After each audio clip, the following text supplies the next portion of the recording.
Hola familia perfumada, vamos a hacer un unboxing de unas fragancias que compré.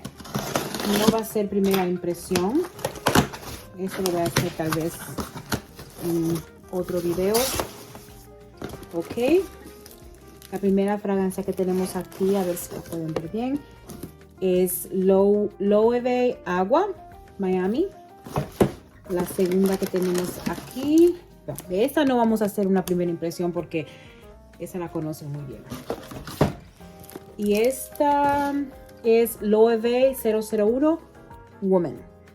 Que tengan un día muy bonito y les voy a hacer una primera impresión de estas dos fragancias en el próximo video. Chao.